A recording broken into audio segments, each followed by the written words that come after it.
दोस्तों, welcome to my YouTube channel Nancy success classes. आज हम सभी लोग क्लास 12 के फिजिक्स के महत्वपूर्ण चैप्टर के फार्मूला को पढ़ेंगे। दोस्तों देखिए, जब तक आप सभी लोगों को फार्मूला नहीं याद रहेगा तब तक आप सभी लोग न्यूमेरिकल नहीं सॉल्व कर सकते हैं। इसलिए आप सभी लोग फार्मूले को ज़रूर देख लें और हमारा यह वीडियो अपने दोस्तों में शेयर कर लीजिए। तो हमारा पहला फार्मूला है विद्युत क्षेत्र की तीव्रता। विद्युत क्षेत्र की तीव्रता, तो देखिए दोस्तों, विद्युत क्षेत्र की तीव्रता E इक्वल टू होता है F upon Q. E equal to होता है F अपान क्यू, जहाँ E विद्युत क्षेत्र की तीव्रता है, F बल है और Q आवेश है। हमारा दूसरा है कूलाम का नियम। कूलाम का नियम, देखिए दोस्तों, कूलाम का नियम का फार्मूला होता है F equal to 1 upon 4 pi epsilon 0 into Q1 Q2 upon R square. F equal to 1 upon 4 pi epsilon 0 Q1 Q2 upon R square. देखिए दोस्तों, जहाँ 1 अपान 4 पाई एप्सिलॉन 0 का मान होता है 9 गुणे 10 की घात -9 कूलाम स्क्वायर प्रति न्यूटन मीटर स्क्वायर। देखिए दोस्तों, 1 अपान 4 पाई एप्सिलॉन 0 का मान होता है 9 गुणे 10 की घात -9 कूलाम स्क्वायर प्रति न्यूटन मीटर स्क्वायर। देखिए दोस्तों, ये एप्सिलॉन निर्वात की विद्युतशीलता है। यह बहुविकल्पी क्वेश्चन में पूछता है एप्सिलॉन क्या है, तो ये एप्सिलॉन निर्वात की विद्युतशीलता है और जिसका मात्रक होता है कूलाम स्क्वायर प्रति newton metre square. Coulomb square प्रति न्यूटन मीटर स्क्वायर। हमारा तीसरा फार्मूला है बिंदु आवेश के कारण उत्पन्न विद्युत क्षेत्र। बिंदु आवेश के कारण उत्पन्न विद्युत क्षेत्र, तो दोस्तों, बिंदु आवेश के कारण उत्पन्न विद्युत क्षेत्र का फार्मूला होता है E equal to 1 upon 4 pi epsilon 0 Q upon R square. बिंदु आवेश के कारण उत्पन्न विद्युत क्षेत्र, तो E इक्वल टू हो जाएगा 1 upon 4 pi epsilon 0 Q upon R square. देखिए दोस्तों, 1 अपान 4 पाई एप्सिलॉन 0 का मान हो जाएगा 9 गुणे 10 की घात -9 कूलाम स्क्वायर प्रति न्यूटन मीटर स्क्वायर। और यह आवेश है और R दोनों बिंदुओं के बीच की दूरी और E विद्युत क्षेत्र की तीव्रता है। अब हम लोग अगले फार्मूले को देखेंगे। तो हमारा अगला फार्मूला है विद्युत द्विध्रुव आघूर्ण। विद्युत द्विध्रुव आघूर्ण, तो देखिए दोस्तों, विद्युत द्विध्रुव आघूर्ण P इक्वल टू होता है Q into 2L। P equal to Q into 2L। देखिए दोस्तों, जहाँ पर P है विद्युत द्विध्रुव आघूर्ण, Q आवेश है और 2L उनके बीच की लंबाई है। P विद्युत द्विध्रुव आघूर्ण है, Q आवेश है और 2L उनके बीच की लंबाई है। अब हम लोग आगे के फार्मूले को देखेंगे। तो हमारा पांचवा फार्मूला है एक समान विद्युत क्षेत्र में स्थित विद्युत द्विध्रुव पर कार्यरत बल युग्म आघूर्ण। एक समान विद्युत क्षेत्र में स्थित विद्युत द्विध्रुव पर कार्यरत बल युग्म आघूर्ण, तो देखिए दोस्तों, बल युग्म आघूर्ण टाउ इक्वल टू होता है PE साइन थीटा।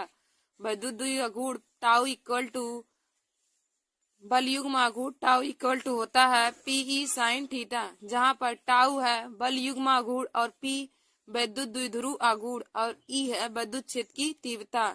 तो टाउ इक्वल टू हो जाएगा PE या फिर थीटा के रिस्पेक्ट में, तो tau equal to PE sine theta. अब हम लोग अगले फार्मूले को देखेंगे। तो हमारा छठवां फार्मूला है विद्युत द्विध्रुव की अच्छी स्थिति में उत्पन्न विद्युत क्षेत्र की तीव्रता। विद्युत द्विध्रुव की अच्छी स्थिति में उत्पन्न विद्युत क्षेत्र की तीव्रता, तो दोस्तों, इसका फार्मूला E इक्वल टू हो जाएगा 1 upon 4 pi epsilon 0 into 2P upon R cube. E equal to हो जाएगा 1 upon 4 pi epsilon 0 into 2P upon R cube. देखिए दोस्तों, यहाँ पर E विद्युत क्षेत्र की तीव्रता है और P विद्युत द्विध्रुव आघूर्ण और R बिंदुओं के बीच की दूरी है। और 1 अपान 4 पाई एप्सिलॉन 0 का मान हो जाएगा 9 गुणे 10 की घात -9 कूलाम स्क्वायर प्रति न्यूटन मीटर स्क्वायर। हमारा सातवां फार्मूला है विद्युत द्विध्रुव की निरक्षीय स्थिति में उत्पन्न विद्युत क्षेत्र की तीव्रता। विद्युत द्विध्रुव की निरक्षीय स्थिति में उत्पन्न विद्युत क्षेत्र की तीव्रता, तो दोस्तों E इक्वल टू हो जाएगा 1/4πε0 P/r³ इक्वल टू 1/4πε0 P/r³। देखिए दोस्तों, अच्छी स्थिति में यहाँ पे 2p होता है और निरच्छी स्थिति में यहाँ सिर्फ p होता है। अब हम लोग अगले फार्मूले को देखेंगे। तो हमारा अगला फार्मूला है गॉस की प्रमेय पर। तो देखिए दोस्तों, गॉस की प्रमेय होता है phi equal to Q/ε0। Gauss की प्रमेय फाई इक्वल टू Q/ε0। अब हम लोग आगे के फार्मूले को देखेंगे दोस्तों। तो हमारा नवा फार्मूला है अनंत लंबाई के एक समान आवेशित सीधे तार के निकट उत्पन्न वैद्युत क्षेत्र की तीव्रता।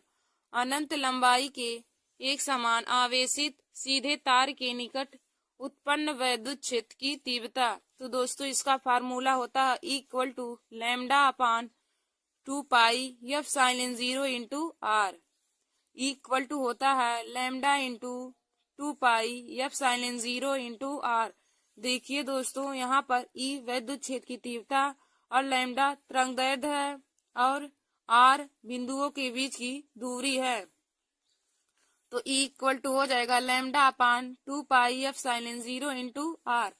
हमारा 10वां फार्मूला है अनंत लंबाई के समतल चादर के निकट वैद्युत क्षेत्र की तीव्रता।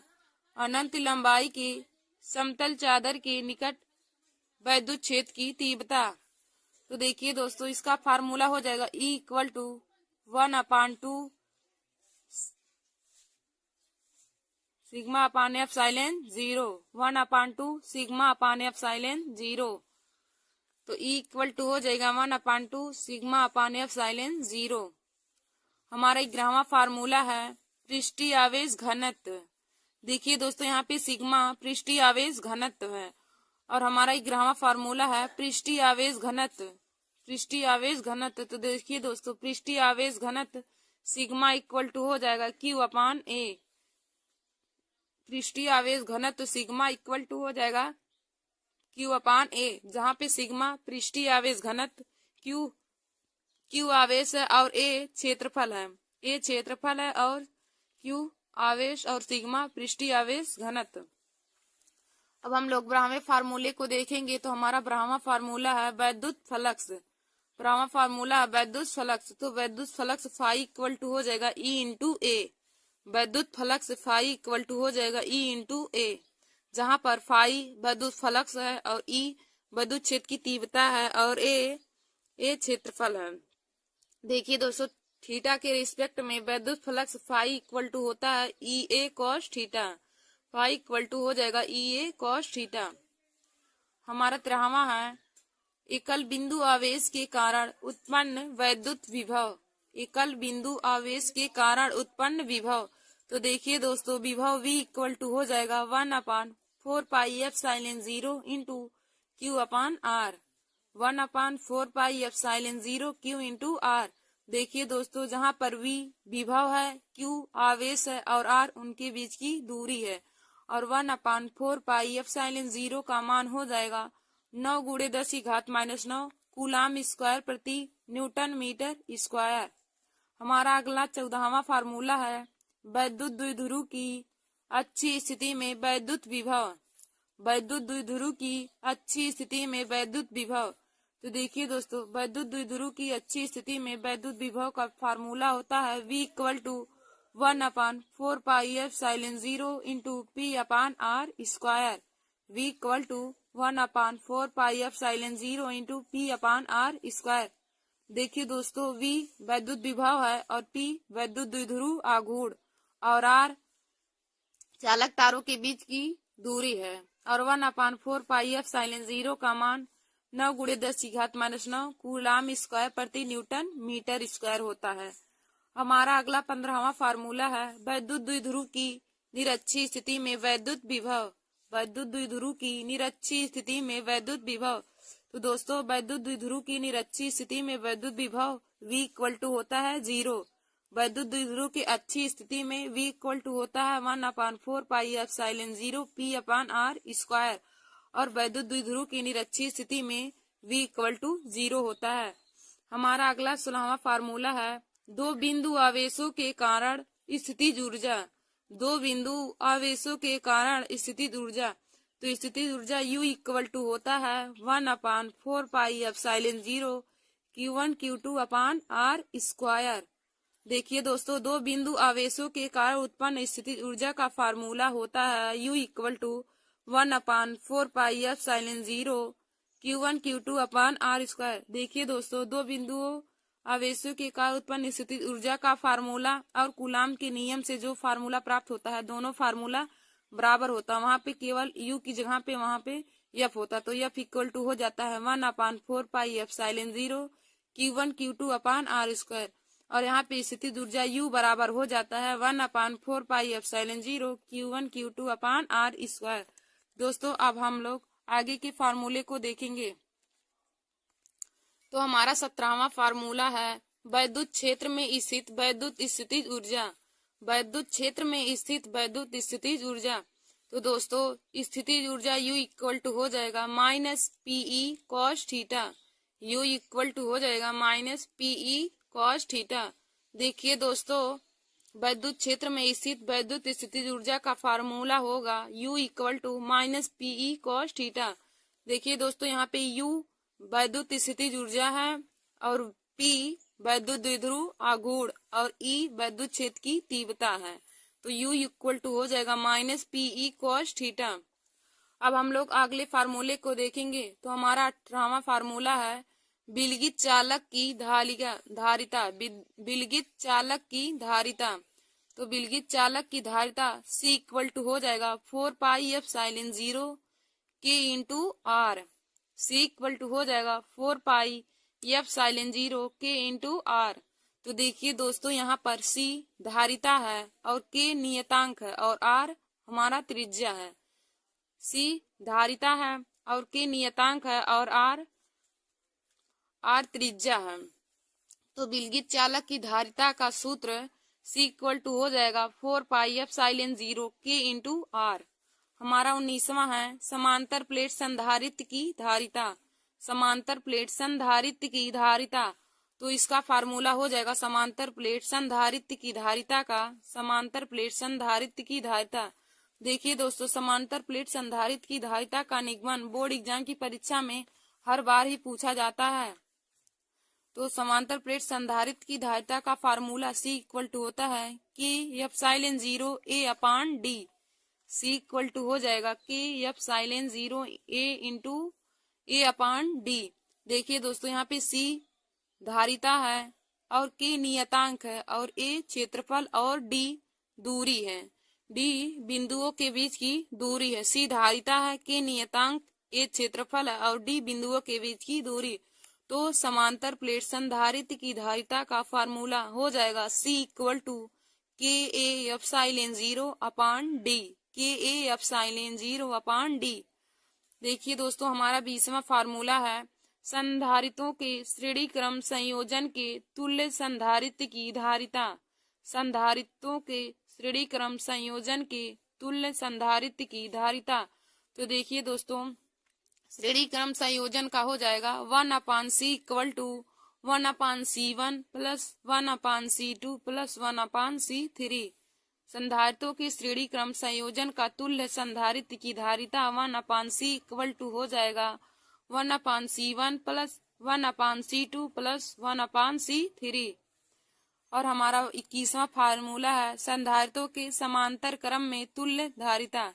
संधारित्रों के समांतर क्रम में तुल्य धारिता, तो देखिए दोस्तों, समांतर क्रम में तुल्य धारिता C इक्वल टू हो जाएगा C1 plus C2 plus C3। C equal to C1 plus C2 plus C3। देखिए दोस्तों, संधारित्र और प्रतिरोध एक दूसरे के विपरीत होते हैं। प्रतिरोधों की श्रेणी क्रम संयोजन का तुल्य प्रतिरोध R इक्वल टू होता है R1 plus R2 plus R3, जबकि संधारित्रों के समांतर क्रम उसके बराबर होता है। तो ये संधारित्र और श्रेणी क्रम और प्रतिरोधों का क्रम एक दूसरे के विपरीत होता है। जो संधारित्र के श्रेणी क्रम का होता है वह प्रतिरोधों के समांतर क्रम संयोजन का फार्मूला होता है। अब हम लोग अगले फार्मूले को देखेंगे। तो हमारा 22वां फार्मूला है आवेशित संधारित्र की वैद्युत स्थितिज ऊर्जा। आवेशित संधारित्र की वैद्युत स्थितिज ऊर्जा। तो देखिए दोस्तों, आवेशित संधारित्र की वैद्युत स्थितिज ऊर्जा U इक्वल टू हो जाएगा 1/2 CV², 1/2 CV², या फिर 1/2 Q इंटू V, या फिर 1/2 Q²/C। देखिए दोस्तों, आवेशित संधारित्र की वैद्युत स्थितिज ऊर्जा का 3 फार्मूला होता है। एक U इक्वल टू होता है 1/2 CV², और दूसरा 1/2 Q इंटू V, एक होता है 1/2 Q²/C। देखिए दोस्तों, यहाँ पर C धारिता है और V विभवांतर है। C धारिता है और V विभव है, और Q आवेश है और V विभवांतर है। Q आवेश है और C संधारित्र यानी कि धारिता है, और U स्थितिज ऊर्जा है। अब हम लोग 23वें फार्मूले को देखेंगे। तो हमारा 23वां है, दो विलगित आवेशित चालकों को परस्पर एक चालक तार से जोड़ने पर उभयनिष्ठ विभव। दो विलगित आवेशित चालकों को परस्पर एक चालक तार से जोड़ने पर उभयनिष्ठ विभव। तो देखिए दोस्तों, उभयनिष्ठ विभव V इक्वल टू हो जाएगा Q1 plus Q2/C1 plus C2। V equal to हो जाएगा Q1 plus Q2/C1 plus C2। और देखिए दोस्तों, Q इक्वल टू होता है C into V, Q equal to C into V। तो यहाँ पे Q1 इक्वल टू हो जाएगा C1 इंटू V1, और Q2 हो जाएगा equal to C2 into V2/C1 plus C2 है। तो हम लोग उभयनिष्ठ विभव का 2 फार्मूला लिख सकते हैं। V इक्वल टू होता है एक Q1 plus Q2/C1 plus C2, या फिर C1 V1 plus C2 into V2/C1 plus C2।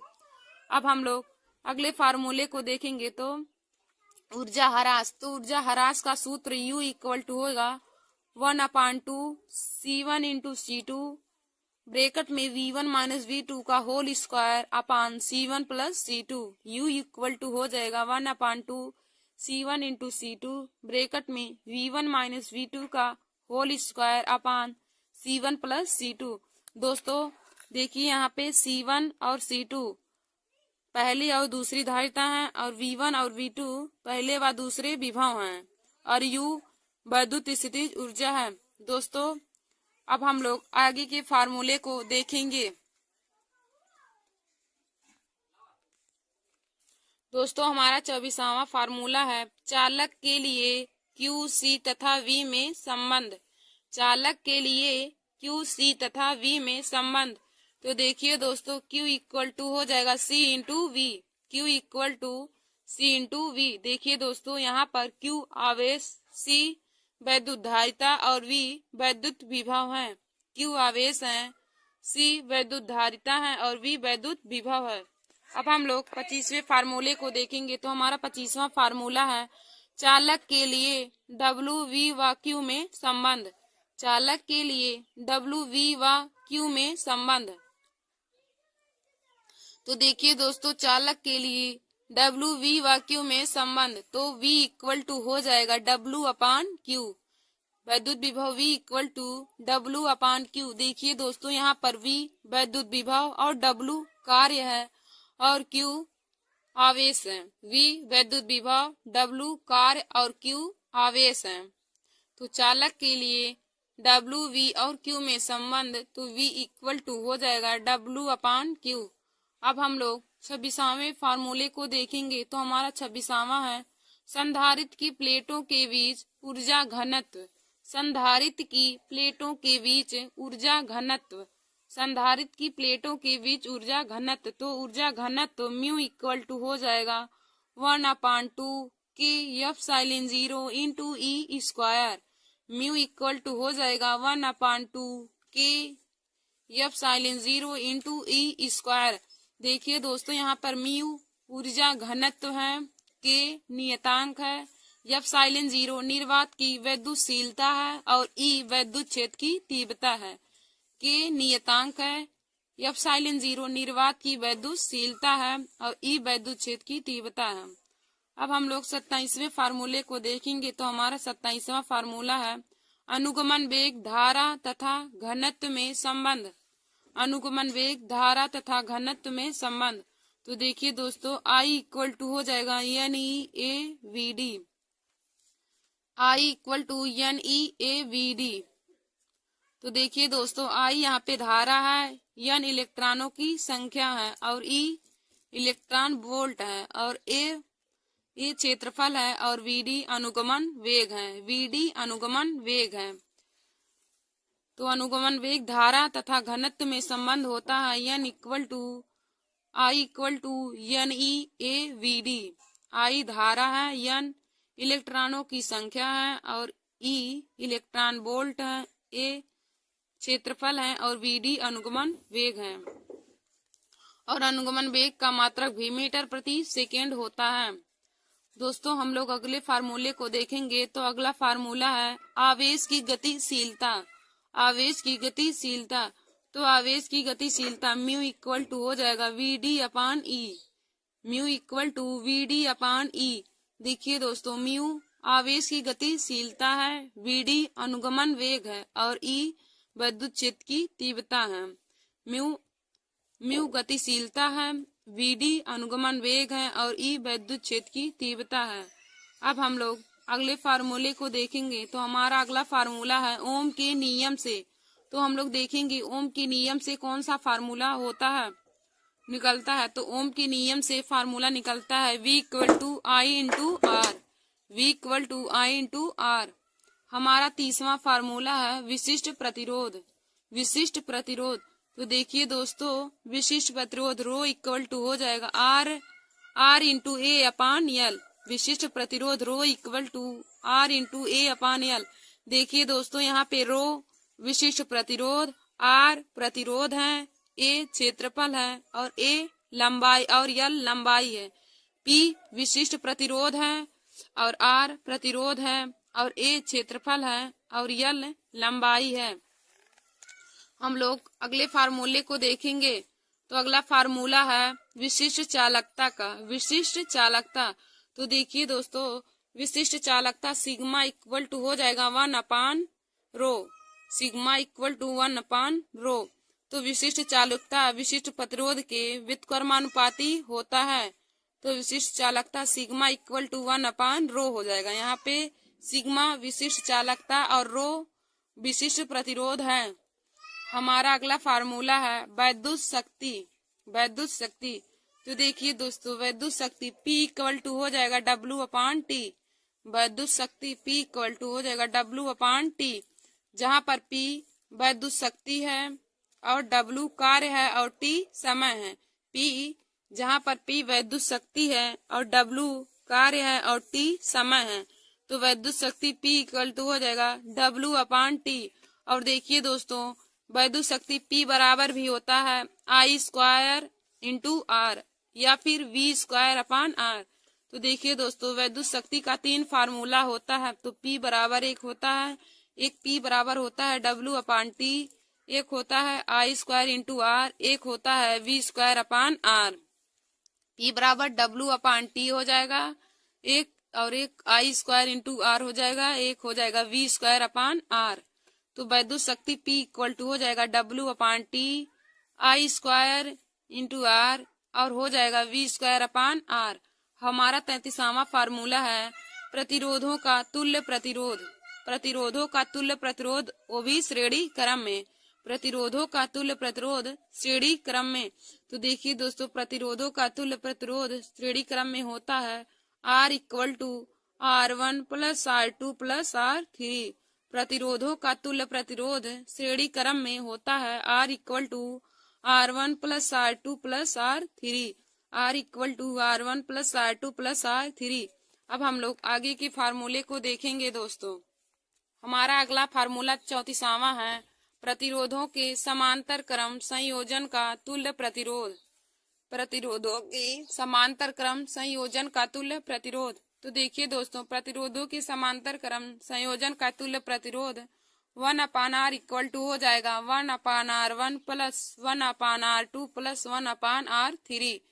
1 upon R1 equal to हो जाएगा 1 upon R1 plus 1 upon R2 plus 1 upon R3।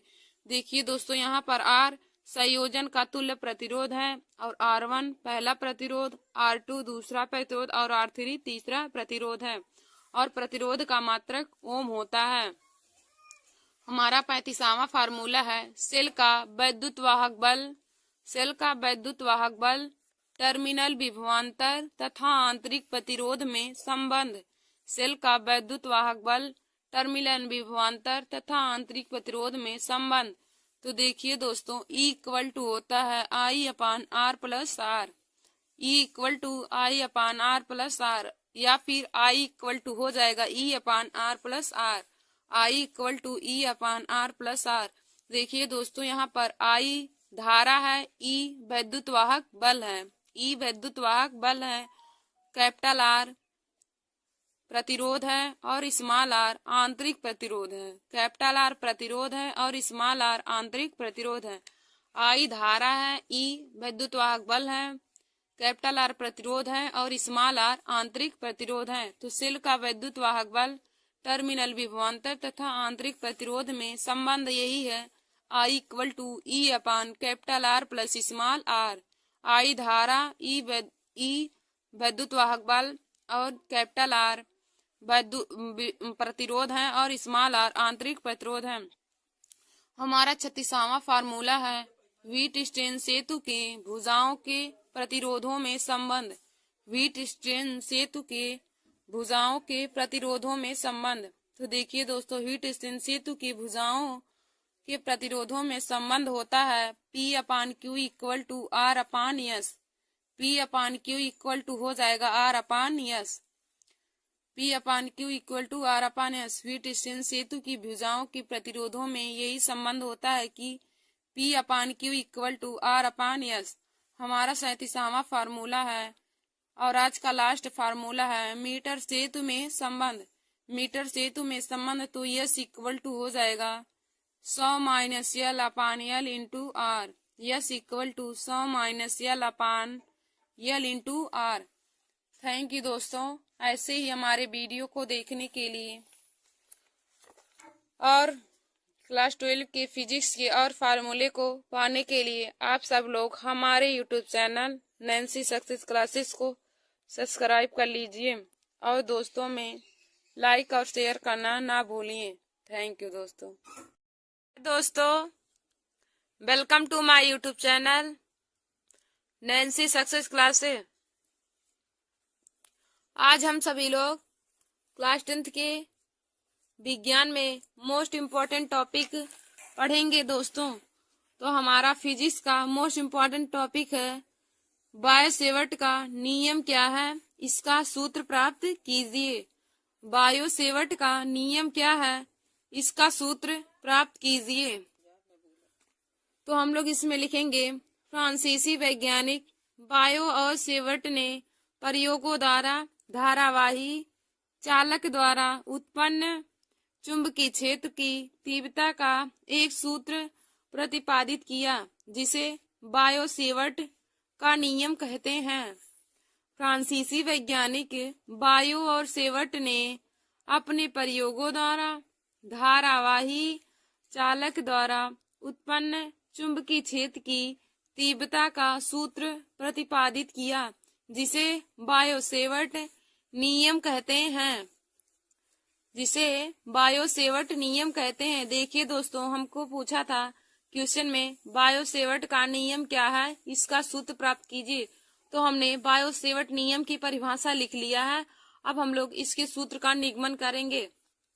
तो दोस्तों, इसमें आगे लिखेंगे माना किसी धारावाही चालक में धारा I प्रवाहित हो रही है। माना किसी धारावाही चालक में धारा I प्रवाहित हो रही है, तब इसके अनुसार धारावाही चालक के किसी छोटे खंड डेल्टा L के द्वारा इसके निकट किसी बिंदु P पर चुंबकीय क्षेत्र की तीव्रता B। माना किसी धारावाही चालक में धारा I प्रवाहित हो रही है, तब इसके अनुसार धारावाही चालक के किसी छोटे खंड डेल्टा L के द्वारा इसके निकट किसी बिंदु P पर चुंबकीय क्षेत्र की तीव्रता B। नंबर 1, चुंबकीय क्षेत्र की तीव्रता B चालक खंड की लंबाई डेल्टा एल के अनुक्रमानुपाती होता है। चुंबकीय क्षेत्र की तीव्रता B नंबर 1 चालक खंड की लंबाई डेल्टा एल के अनुक्रमानुपाती होता है। तो दोस्तों हम लोग लिख लेंगे B अनुक्रमानुपाती डेल्टा एल। इसमें कहा है ना कि चुंबकीय क्षेत्र की तीव्रता चालक खंड की लंबाई डेल्टा एल के अनुक्रमानुपाती होता है, तो B अनुक्रमानुपाती हो जाएगा डेल्टा एल। इसको समीकरण 1 मान लेंगे। फिर दूसरा लिखेंगे चुंबकीय क्षेत्र की तीव्रता B चालक में बहने वाली धारा I के अनुक्रमानुपाती होता है। चुंबकीय क्षेत्र की तीव्रता B चालक में बहने वाली धारा I के अनुक्रमानुपाती होता है, यानी कि B अनुक्रमानुपाती हो जाएगा I। इसको समीकरण 2 मान लेंगे। फिर तीसरा लिखेंगे चुंबकीय क्षेत्र की तीव्रता B चालक खंड से बिंदु P तक की दूरी के वर्ग के व्युत्क्रमानुपाती होता है। चुंबकीय क्षेत्र की तीव्रता B चालक खंड से बिंदु तक की दूरी के वर्ग के व्युत्क्रमानुपाती होता है, यानी कि B व्युत्क्रमानुपाती हो जाएगा 1/r²। B व्युत्क्रमानुपाती 1/r²। इसको समीकरण 3 मान लेंगे। हमारा चौथा है चुंबकीय क्षेत्र की तीव्रता B चालक में धारा की दिशा एवं चालक खंड को बिंदु P से मिलाने वाली रेखा के बीच बनने वाले कोण थीटा की जा यानी कि साइन के अनुक्रमानुपाती होता है। चुंबकीय क्षेत्र की तीव्रता B चालक में धारा की दिशा एवं चालक खंड को बिंदु P से मिलाने वाली रेखा के बीच बनने वाले कोण थीटा की ज्या यानी कि साइन के अनुक्रमानुपाती होता है। तो हम लोग लिख लेंगे B अनुक्रमानुपाती साइन थीटा। इसको समीकरण 4 मान लेंगे। B अनुक्रमानुपाती साइन थीटा। इसको समीकरण 4 मान लेंगे। देखिए दोस्तों, हमने पहला समीकरण, दूसरा समीकरण, तीसरा और चौथा समीकरण बना लिया। तो हमारा पहला समीकरण था B अनुक्रमानुपाती डेल्टा एल। इसको समीकरण 1 मान लिए। फिर दूसरा है B अनुक्रमानुपाती I यानी कि चालक में बहने वाली धारा। फिर हमारा तीसरा है B व्युत्क्रमानुपाती 1/r² के।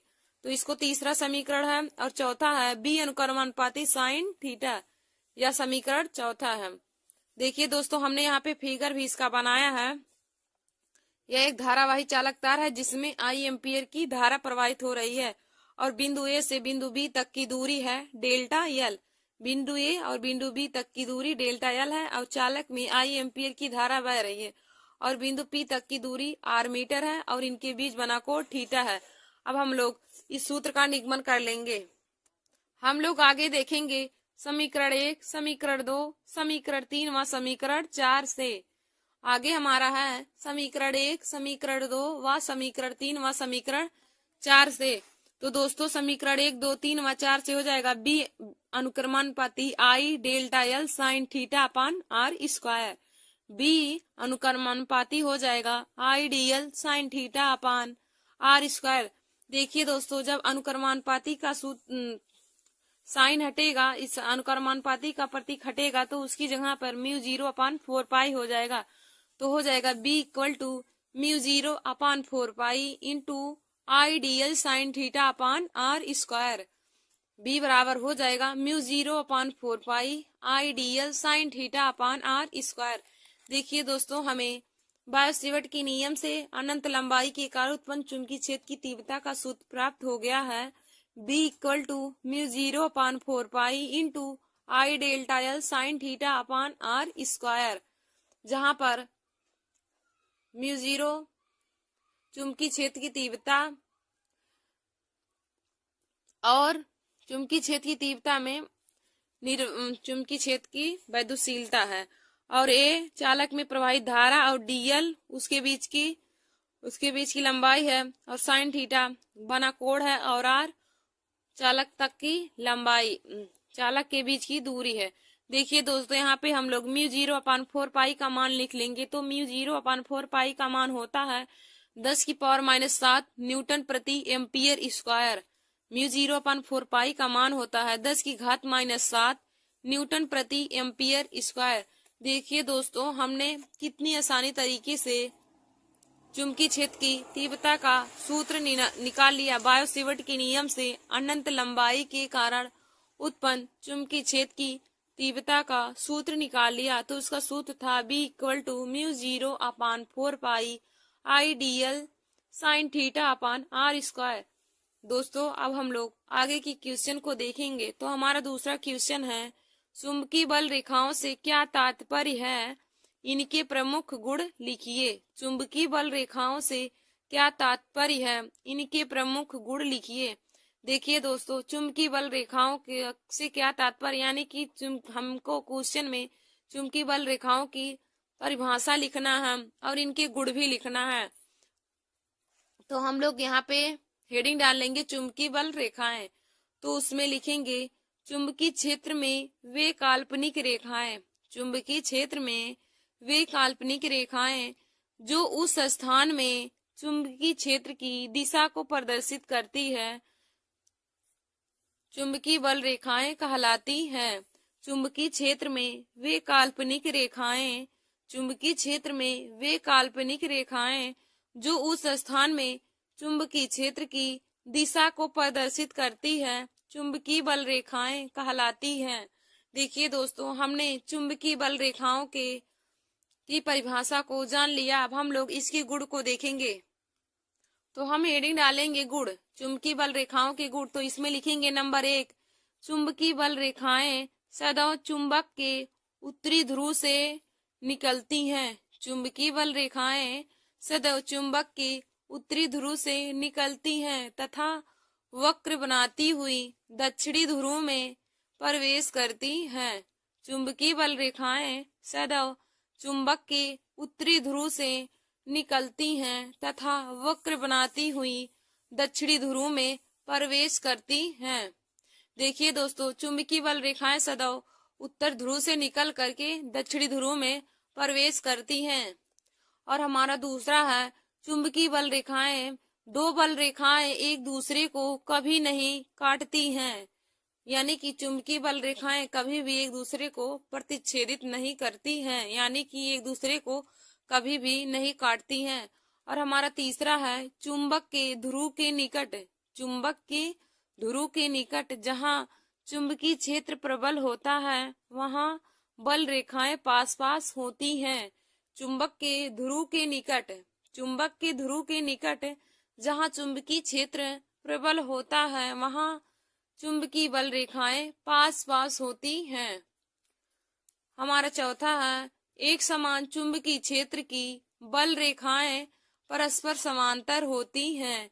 एक समान चुंबकीय क्षेत्र की बल रेखाएं, एक समान चुंबकीय क्षेत्र की बल रेखाएं परस्पर समांतर होती हैं। देखिए दोस्तों, यह क्वेश्चन पूछा जाता है कि चुंबकीय बल रेखाएं कैसे निकलती हैं। तो आप सब लोग यह जरूर याद कर लीजिए, चुंबकीय बल रेखाएं सदैव उत्तरी ध्रुव से निकलकर दक्षिणी ध्रुव में वक्र बनाती हुई प्रवेश करती हैं और दो बल रेखाएं एक दूसरे को कभी नहीं काटती हैं। और चुंबक के ध्रुव के निकट जहां चुंबकीय क्षेत्र प्रबल होता है वहां बल रेखाएं पास पास होती हैं। और चौथा है, एक समान चुंबकीय क्षेत्र की बल रेखाएं परस्पर समांतर होती हैं। देखिए दोस्तों, आज हमने आप लोगों को 2 क्वेश्चन बताया है। तो आप सब लोग इस क्वेश्चन को जरूर तैयार कर लीजिए। और हमारा यह वीडियो क्लास 10 के स्टूडेंट के लिए बहुत ही आवश्यक है और बायो-सेवर्ट का नियम क्लास 12 के स्टूडेंट के लिए भी बहुत ही महत्वपूर्ण है। तो आप सब लोग हमारे इस वीडियो को जरूर देख लीजिए और अपने दोस्तों में लाइक और शेयर कर लीजिए ताकि वे लोग भी हमारे इस वीडियो को जरूर देख लें। धन्यवाद दोस्तों। ऐसे ही हमारे वीडियो को देखने के लिए आप सभी लोग हमारे YouTube channel Nancy success classes को सब्सक्राइब कर लीजिए और लाइक और शेयर करना ना भूलिए। दोस्तों, हमारे इस चैनल पर जीके के बहुत ही मजेदार ट्रिक बताए जाते हैं। तो आप सब लोग हमारे उस ट्रिक को भी देखना ना भूलिए। धन्यवाद दोस्तों, welcome to my YouTube channel Nancy success classes. आज हम सभी लोग क्लास 12 की फिजिक्स में महत्वपूर्ण डेरिवेशन को पढ़ेंगे। आज का हमारा टॉपिक है दोस्तों इम्पोर्टेंट डेरिवेशन, जो हर बार ही आज हम महत्वपूर्ण डेरिवेशन को पढ़ेंगे जो हर बार ही बोर्ड एग्जाम की परीक्षा में पूछे जाते हैं। तो दोस्तों आप सब लोग हमारे इस वीडियो को जरूर देख लीजिए और अपने दोस्तों में शेयर कर लीजिए। तो हमारा पहला डेरिवेशन है समांतर प्लेट संधारित्र के लिए व्यंजक। समांतर प्लेट संधारित्र के लिए व्यंजक। तो देखिए दोस्तों, समांतर प्लेट संधारित्र के लिए व्यंजक हर बार ही बोर्ड एग्जाम की परीक्षा में पूछा जाता है। तो इसका देखिए दोस्तों, हम लोग पहले इसका फिगर बनाएंगे। तो फिगर में देखिए दोस्तों, यहाँ एक्स प्लेट है और यहाँ वाई प्लेट है और इस पर प्लस सिग्मा आवेश है और इस पर माइनस सिग्मा, और इनके दोनों प्लेटों के बीच की दूरी डी है। इधर प्लस आवेश इधर माइनस आवेश, और यहाँ पृथ्वी है और इसमें प्लस क्यू आवेश प्रवाहित हो रहा है। तो हम लोग इस फिगर के बारे में लिखेंगे, माना हमारे पास दो धातु यक्ष और वायु हैं। माना हमारे पास दो धातु यक्ष और वाई है, जिसे समांतर क्रम में डी दूरी पर रखा गया है। जिसे समांतर क्रम में डी दूरी पर रखा गया है। जब यक्ष प्लेट को प्लस क्यू आवेश दिया जाता है तो आवेशन के कारण वाई प्लेट पर माइनस क्यू आवेश उत्पन्न हो जाता है।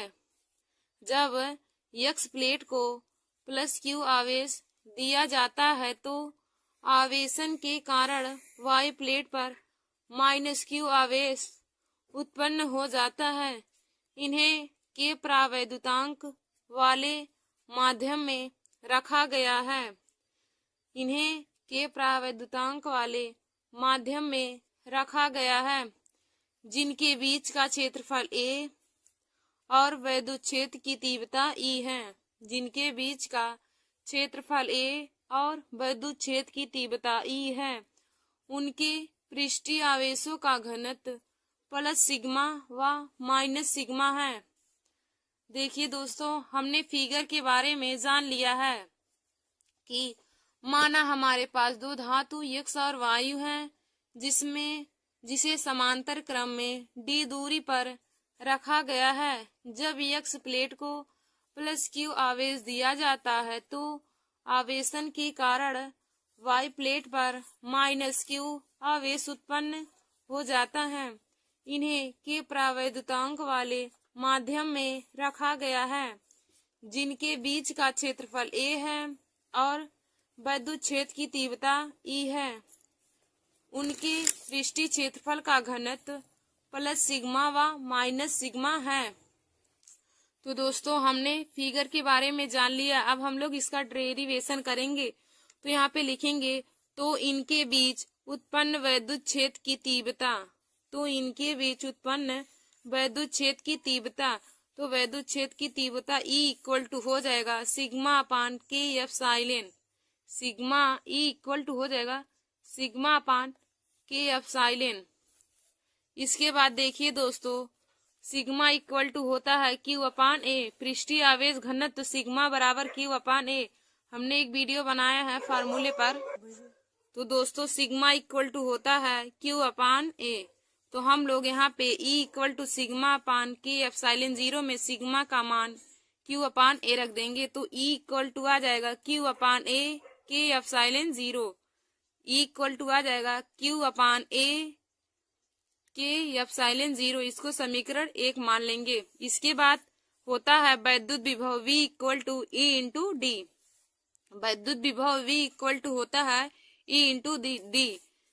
इसको हम लोग समीकरण 2 मान लेंगे। V बराबर E इंटू डी को समीकरण 2 मान लेंगे।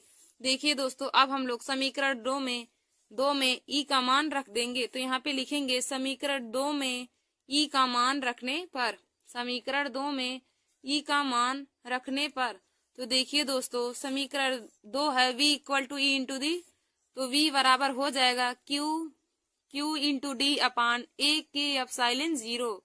v बराबर हो जाएगा Q into D upon A K epsilon 0। इसको हम लोग समीकरण 3 मान लेंगे। v equal to Q D upon K A epsilon 0 को हम लोग समीकरण 3 मान लेंगे।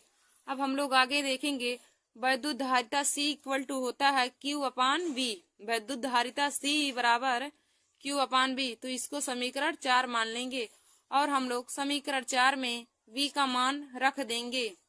समीकरण 4 में V का मान रखेंगे तो लिखेंगे यहाँ पे समीकरण 4 में V का मान रखने पर, समीकरण 4 में V का मान रखने पर देखिए दोस्तों C इक्वल टू हो जाएगा Q upon Q D upon A K epsilon 0 into D. तो देखिए दोस्तों Q से Q कट जाएगा और ए वाला ऊपर चला जाएगा तो C इक्वल टू निकल के आ जाएगा K A epsilon 0 upon D. C equal to आ जाएगा K A epsilon 0 upon D. तो C इक्वल टू हो जाएगा K A epsilon 0 upon D. देखिए दोस्तों हमें समांतर प्लेट संधारित्र की धारिता के लिए व्यंजक निकल के आ गया C इक्वल टू के ए एप्सिलॉन 0 अपान डी। दोस्तों हम लोग इसमें प्रयुक्त संकेतों के अर्थ को जानेंगे। तो जहाँ पर C है धारिता, A क्षेत्रफल है और D दूरी है और एप्सिलॉन 0 निर्वात की वैद्युतशीलता, एप्सिलॉन 0 निर्वात की वैद्युतशीलता है जिसका मान 8.85 गुणे 10⁻12 कूलाम स्क्वायर प्रति न्यूटन मीटर स्क्वायर होता है। और दोस्तों यहाँ पे के नियतांक है। दोस्तों आप सभी लोग समांतर प्लेट संधारित्र की धारिता के लिए व्यंजक को प्राप्त करना और इसके डेरिवेशन को जरूर देख लीजिए, क्योंकि यह बहुत बोर्ड एग्जाम की परीक्षा से बहुत ही इम्पोर्टेंट टॉपिक है। यह बहुत ही इम्पोर्टेंट डेरिवेशन है। यह हर बार ही बोर्ड एग्जाम की परीक्षा में पूछा जाता है। अब हम लोग अगले डेरिवेशन को देखेंगे। तो हमारा अगला है विद्युत धारा तथा अनुगमन वेग में संबंध। विद्युत धारा तथा अनुगमन वेग में संबंध। देखिए दोस्तों विद्युत धारा तथा अनुगमन वेग में संबंध जब मैंने 2023 में बोर्ड एग्जाम का पेपर दिया था तो इसमें यह डेरिवेशन पूछा था और मैंने बहुत ही आसान तरीके से इसको सॉल्व किया था। विद्युत धारा तथा अनुगमन वेग में संबंध। तो हम लोग इसमें लिखेंगे यदि मुक्त इलेक्ट्रॉनों द्वारा t सेकेंड में ले जाया गया मुक्त आवेश Q हो, तो यदि मुक्त इलेक्ट्रॉनों द्वारा t सेकेंड में ले जाया गया मुक्त आवेश Q हो तो धारा I इक्वल टू हो जाएगा Q अपान टी। धारा I equal to Q upon T. इसको हम लोग समीकरण 1 मान लेंगे। I equal to Q upon T को समीकरण 1 मान लेंगे। इसके बाद आगे लिखेंगे माना कि चालक में अनुप्रस्थ काट का क्षेत्रफल A, माना कि चालक में अनुप्रस्थ काट क्षेत्रफल A एवं एकांक आयतन में मुक्त इलेक्ट्रॉनों की संख्या n है। एकांक आयतन में मुक्त इलेक्ट्रॉनों की संख्या n है। तो 1 सेकेंड में इलेक्ट्रॉनों द्वारा किया गया मुक्त आयतन, तो 1 सेकेंड में इलेक्ट्रॉनों द्वारा किया गया मुक्त आयतन बराबर हो जाएगा A into V D. A क्षेत्रफल है और वी डी अनुगमन वेग है। तो 1 सेकेंड में प्रवाहित इलेक्ट्रॉन इसमें इलेक्ट्रॉन का भी गुणा हो जाएगा तो हो जाएगा A into V D into N. और t सेकेंड में प्रवाहित इलेक्ट्रॉन, अब t सेकेंड कह दिया तो यहाँ पे t का भी इसमें गुणा हो जाएगा तो हो जाएगा A into V D into N into T. A into V D into N into T हो जाएगा। अब हम लोग आगे देखेंगे चूंकि 1 सेकेंड में प्रवाहित आवेश Q इक्वल टू हो जाएगा A into V D into T into N E. A V D T into N E. इसको समीकरण 2 मान लेंगे। दोस्तों अब हम लोग समीकरण 1 में Q का मान रखेंगे। समीकरण 1 में Q का मान रख देंगे तो यहाँ पे लिखेंगे समीकरण 1 में Q का मान रखने पर। तो समीकरण 1 था I equal to Q upon T, तो Q की जगह पर हम लोग A V D T into N E को रख देंगे तो I इक्वल टू निकल के आ जाएगा आई इक्वल टू हो जाएगा A into V D T into N E upon T. तो देखिए दोस्तों टी और टी कट जाएगा तो बचेगा I equal to N E A V D. I equal to हो जाएगा N E A V D. तो दोस्तों विद्युत धारा तथा अनुगमन वेग में संबंध निकल के आ गया I equal to N E A V D. N E A V D यही हमारा विद्युत धारा तथा अनुगमन वेग में संबंध था। दोस्तों हमारा दूसरा डेरिवेशन भी बोर्ड एग्जाम की परीक्षा से बहुत ही इम्पोर्टेंट है, विद्युत धारा तथा अनुगमन वेग में संबंध। हमारा तीसरा है धारा घनत्व तथा अनुगमन वेग में संबंध। धारा घनत्व तथा अनुगमन वेग में संबंध। तो देखिए दोस्तों धारा घनत्व तथा अनुगमन वेग में संबंध, तो धारा घनत्व और अनुगमन वेग का संबंध होता है I equal to N E A V D. I equal to होता है N E A V D. दोस्तों हम लोग ए को यहाँ पे पश्चांतर कर देंगे तो हो जाएगा I upon A equal to N E V D. I upon A equal to हो जाएगा एन ई वी डी। देखिए दोस्तों आई अपान ए का मान होता है धारा घनत्व जे के बराबर होता है, तो आई अपान ए की जगह पे हम लोग जे रख देंगे तो जे इक्वल टू हो जाएगा N E into V D. J equal to हो जाएगा एन ई वी डी। तो हमारा यही संबंध निकल के आ गया धारा घनत्व तथा अनुगमन वेग में संबंध J equal to N E V D. देखिए दोस्तों यहाँ जहाँ जे धारा घनत्व, एन इलेक्ट्रॉनों की संख्या और वी डी है अनुगमन वेग। वी डी अनुगमन वेग, एन इलेक्ट्रॉनों की संख्या, जे धारा घनत्व है। अब हम लोग अगले डेरिवेशन को देखेंगे और आज के लास्ट डेरिवेशन को जो बहुत ही इम्पोर्टेंट है। तो अगला हमारा है दो समांतर धारावाही चालकों के बीच बल। दो समांतर धारावाही चालकों के बीच बल। तो दोस्तों पहले हम सब लोग यहाँ पे फिगर को देख लेंगे। यहाँ पे हमारा दो चालक तार है पी क्यू और आर एस। हमारे पास दो चालक तार हैं पी क्यू और आर एस जिनमें आई एम्पियर की धारा बह रही है और चालक तारों के बीच की दूरी आर मीटर है। हमने जो दो चालक तार पी क्यू और आर एस लिया है जिनमें आई एम्पियर की धारा प्रवाहित हो रही है और चालक तारों के बीच की दूरी आर मीटर है। तो पहले हम सब फिगर के बारे में लिखेंगे। तो इसमें लिखेंगे माना हम दो समांतर धारावाही चालक तार लेते हैं। माना हम दो समांतर धारावाही चालक तार लेते हैं जिसमें बहने वाली धारा आई तथा उनके बीच की दूरी आर मीटर है। जिसमें बहने वाली धारा आई तथा उनके बीच की दूरी आर मीटर है। तो हमने अब फिगर के बारे में लिख लिया। अब इसके डेरिवेशन को देखेंगे तो लिखेंगे आगे तार पी क्यू के कारण आर मीटर की दूरी पर उत्पन्न चुंबकीय क्षेत्र। तार पी क्यू के कारण आर मीटर की दूरी पर उत्पन्न चुंबकीय क्षेत्र। तो देखिए दोस्तों चुंबकीय क्षेत्र का सूत्र होता है B equal to mu zero upon 2 pi into I upon R. B equal to होता है mu zero upon 2 pi into I upon R. तो देखिए दोस्तों इनमें बहने वाली धाराएं I1 और I2 हैं। तो यहाँ पे हम लोग I1 और I2 करके लिख लेंगे। तो B इक्वल टू हो जाएगा mu zero upon 2 pi into I1 upon R. B equal to mu zero upon 2 pi I1 upon R. इसको समीकरण 1 मान लेंगे। फिर लिखेंगे आगे तार PQ से उत्पन्न क्षेत्र के कारण RS लंबाई पर बल। तार PQ से उत्पन्न क्षेत्र के कारण RS लंबाई पर बल। तो बल equal to F equal to हो जाएगा I2BL साइन थीटा। बल बराबर होता है IBL साइन थीटा। तो यहाँ पे I की जगह पे I2 हो जाएगा। तो यह बराबर हो जाएगा I2BL साइन थीटा। इसको समीकरण 2 मान लेंगे। F equal to I2BL sine theta को हम लोग समीकरण 2 मान लेंगे। दोस्तों अब हम लोग समीकरण 2 में B का मान रख देंगे।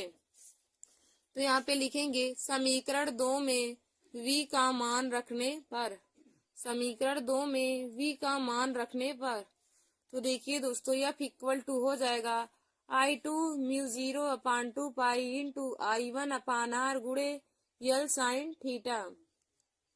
तो देखिए दोस्तों f इक्वल टू हो जाएगा म्यू 0 अपान 2 पाई, यहाँ पे f रहेगा, तो f इक्वल टू हो जाएगा mu 0 upon 2 pi into I1 I2 L upon r। f equal to हो जाएगा mu 0 upon 2 pi I1 I2 L upon r। देखिए दोस्तों हमको दो समांतर धारावाही चालकों के बीच उत्पन्न बल का सूत्र प्राप्त हो गया। f equal to mu 0 upon 2 pi I1 I2 L upon r। अब हम लोग इसमें प्रयुक्त संकेतों के अर्थ को जानेंगे।